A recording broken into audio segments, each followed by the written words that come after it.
higher ceiling than what they showed week one. Um, I'm excited to see it. I'm excited to see San Diego play in a stadium. Those players don't deserve to be changing intents before games. Get them in a damn stadium. They're professional rugby players, and they're some of the best in the country and in the world. So fix it. All right, I'm just writing down my times here. Moving on, I legitimately do have a notebook of notes. I stood there and took notes. Um, my little preface pre-one for this one, I would like to say to the league, to the Rugby Network, if you guys see this, if you care, if anyone agrees with me or anything I'm saying, also remember, please like, subscribe, share, do all that stuff. Get the word out. Really helps me, helps the channel. It helps you do a lot more stuff on social media. I didn't quite understand like how much you need the likes and shares and subscribers to actually do some of the like things on different social media channels that you see like content creators and influencers doing. It's only because they have a lot of followers. I didn't realize that. Again, I'm learning this content game as I go. To the league, to Rugby Network, my 2 cents, another one added on. Let's not overlap every single game. It's probably beneficial to maybe a time window or I'm not sure, like each fan can watch them and kickoff times. I understand that's a whole deal. But, for the maybe like true fans or obviously the poor, retired has-beens in my now current possible, hopefully future profession, to try to watch and bounce between every damn game is a nightmare. Obviously, I spent most of my Sunday either rewatching or finishing a half or this and that, and that's my prerogative because I'm trying to do this stuff. But I think there's probably a benefit to maybe doing a back-to-back instead of so overlapped. Or maybe, a 10-ish minute, right? Like, I can get the last 10 minutes. I'm only going to miss the 10 minutes of the next one, not a whole half. That's my 2 cents. Do whatever you want. You guys make a lot more money than I do. But for the fans, I think it'd be great. All right, LA, New England. I was waiting for this one. I've went over in my head what I was going to say about the LA team and Adam Gilchrist 500 times since they announced their stupid name with their colors and all that stuff. And it's funny, not the irony, but between what he's doing in Austin and what he's doing in LA, one, I commend him as a businessman of knowing your market, but I completely dislike him as an American rugby guy, whatever, because it's not doing anything to help American rugby players, right? Not his job, but when it comes to sports, I am a blindly, red, white, and blue star-spangled bleeding patriot, and I only want the U.S. players to improve and get better in this and all that. I say that I have teammates from all over the world who I love. They're my boys. I love them. But secretly, selfishly, inside myself, I want the MLR to benefit an American-born player before anyone else. I think everyone agrees with that statement because other guys would want that too. That's probably why they had to come here, because their unions don't do that. So I get it. It's an enormous catch-22 within rugby and the rugby culture. I'm just saying, no matter what, I'm going to be more excited about a collegiate player getting a shot than some freaking stooge superstar from overseas coming over on his retirement party. Saying that, I've watched some interviews. I wanted to give a legitimate opinion on Gitz and AAC and Meeks and Cottrell and these dudes coming over. Like, it's hard for me to want to shit talk these guys because I like all those dudes. I root for the Rebels. I love the Brumbies. Those are some of my two favorite teams to watch. I like Billy Meeks. I like AAC. I like Gitz. They're great players. My issue, and I'm slowly turning, is I don't want to see the MLR be the last hurrah retirement party like the MLS went for a little bit, okay?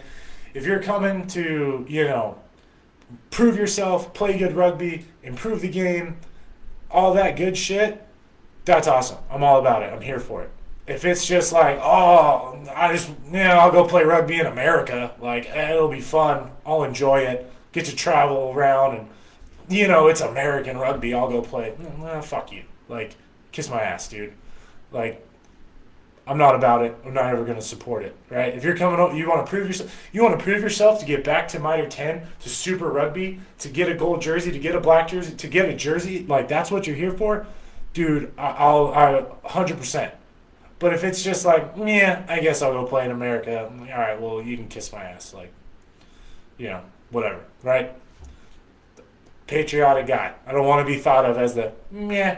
That's like, I'd say the same thing, right? Like if some basketball player's like, meh, I guess I'll go play in Australia because, it's Australian basketball. I would hope the odds would be like, you know what, fuck you, dude. Or, if I was like, I'll go play football in Lithuania, it's football, Lithuania, I'll be fine. It's like, kick rocks. All right, that's my soapbox. That's my tangent. I don't think those dudes are like that. I wanted them to be so I could dislike them even more and talk shit on the Giltinis.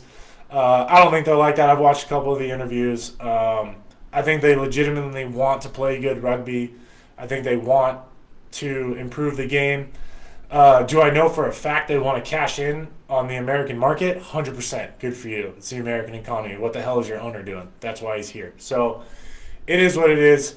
Into the game, obviously, I picked New England. I wanted to pull the upset just to kind of prove that, this whole freaking mercenary out-of-country rugby roster thing wouldn't work. But, that team's full of freaking studs, man. Like, they're full of studs. You've got, in that back line alone, how many Wallaby caps? Somebody tell me or post below. DTH makes everyone look bad at every level. And from 7s, 15, it doesn't matter. The dude on the wing in 5 meters of space is a problem. That was like my number one thing I said. DTH Van der Merwe is going to be a problem for everyone, no matter what. Don't care. I do think they have a lot of improvement to make. Now they put up a lot of points, so it's weird to say that. I don't think New England was ready. They were further away than I thought they were going to be. I gave them a lot of credit. I think they'd been together longer than I thought, but they hadn't had a preseason game. I was listening to, forget who announced that game. I think it was Tolks and Dallin. They did a pretty good job, by the way. Obviously, Dallin and Dan are the GOATs. Everyone else kind of needs to step it up, but Tolks and Dallin did a good job. Toddy, my boy, Todd, what was that sideline? What was that sideline commentary? Somebody show him where the camera is. I love you. I don't think Todd wanted to be a sideline commentator. I think he wanted to enjoy rugby. I'm speaking for him, but, I get to make jokes on here. But, yeah, I think LA has a lot of improvement to make. Their set piece line out was pretty clean. I think they can be exposed in the scrum with some of these teams with the elite scrums in the competition. When that back line gets firing, the league's going to be in a lot of trouble. They're not going to see the gaps in the space and the defense they saw that week 1. Like I said, New England was not ready. Defensively, they weren't ready. Emotionally, passionately, I think they were ready. I think you saw that. I think I don't know if there was some words before, some whatever, if their coach just got them fired up because, he said LA's out there freaking lounging on the beach for their preseason. We're in goddamn Boston winters, freezing our nuts off, getting ready for this game. Whatever the rah-rah speech was, it worked. I mean, New England wasn't taking shit. They were out there, to prove a point. We're not scared, this and that. I don't think they were. I don't think they were out physical at all. They were out talented, and they were out spaced and out gained. But they met them physically. I don't think LA is going to pose a physical threat. I didn't see anyone really on that team. Angus Cottrell's a freaking animal, but he's not going to be throwing ragdolling people around and making crazy runs. He's just an absolute workhorse stud. I love Angus Cottrell. I'm glad he's here. I'm glad Billy Meeks is playing here. I like seeing these dudes. I just want to make sure they're here for the right reasons, and the MLRs and some joke little retirement party. Okay, I'm passionate about it. It bothers me if it's ever talked about like that. So it is what it is. It has a long way to go. It's not Super Rugby Oz. It's not Super Rugby Aotearoa. It's not the Prem, right? I get that, but it's also not like, whatever. I think I'm trying to read my chicken scratch here. Obviously, both teams have a long way to go in the scrum. LA, I think, can be exposed in the scrum. New England has not had a strong front row last year or into this year. So I think both teams have a long way to go in the scrum. New England has a long way to go in the line-out. I'm a big Josh Larson fan. Love Josh Larson. I think he's a great player. He's a stud. I cannot remember the other second row's name, but they have a long way to go in their line-out. They don't have, that elite height. I think they're going to have to get real creative with their movement and their pattern. But love Josh. My heart was with Josh as a captain and former captain of a rugby team, seeing cards left and right and decisions being made and this and that. I actually thought Derek refed a pretty good game. The one I took, that kick, like, dude, I don't know. What are you going to do? I wrote down, I got John pulling up. I don't know. Everyone does this. Like, I don't know. The rules say you have to do it. I was like, yeah, but what's the point of rugby? Like, did he kick him in the face? Okay, like, I'd say, how do you spin arguments? Did he kick him in the face? No. Did his foot touch another player's face while moving? Yes. So, is that a red? Jesus, I don't know. I hate this new red card rule. I think it's crap. I think if you're going to do something like that, make up a double yellow or something like that, right? Because what happens if, say, worst case scenario, right? And I'm backing John on this because I think it's a pretty unanimous thought that he didn't mean to kick somebody in the face when his leg was already going for the kick as another human being is diving for a ball. It's a freak play. Now, mind you, if someone does kick somebody in the face or someone gives you the freaking forearm bicep hello to the face and knocks that dude out of the game, fails an HIA, is carded off, and it's just a 20-minute slap on the wrist and you get to sub back in. Well, now both teams are 14-14. There's no benefit and there's no punishment for that. I think there is a gray area between yellow card infraction, this double yellow, bigger punishment than 10 but not quite full game infraction world. I think we can find that, and I actually agree with that. But I also think there is a world and a realm of rugby and rugby infractions and incidents that do deem you're fucking gone, dude. Like, you're gone, your team's down 14, it is what it is, you got to do better. Now, the chaos and controversy that will ensue between the interpretation of the laws by refs from double yellow to red, whatever. Hey, that's business, baby. That's good TV. That gives me something to talk about. But I think it can be found, and I think that's something going forward. Not this weird trial red. I'm probably going to be against it the whole season. Again, who gives a shit what I have to say? I'm just a dude on the internet. But I see where their mindset is, but when the situation comes up, and God forbid it does, look, talking to a dude with a bunch of head injuries. I don't wish head injuries on people, but what do we got? 16 teams. How many games a season? How many tackles are being made in a season?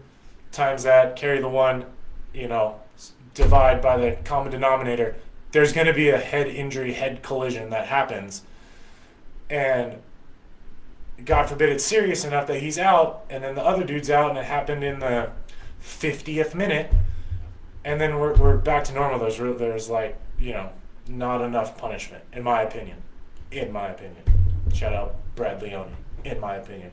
Thought Derek refed a pretty good game.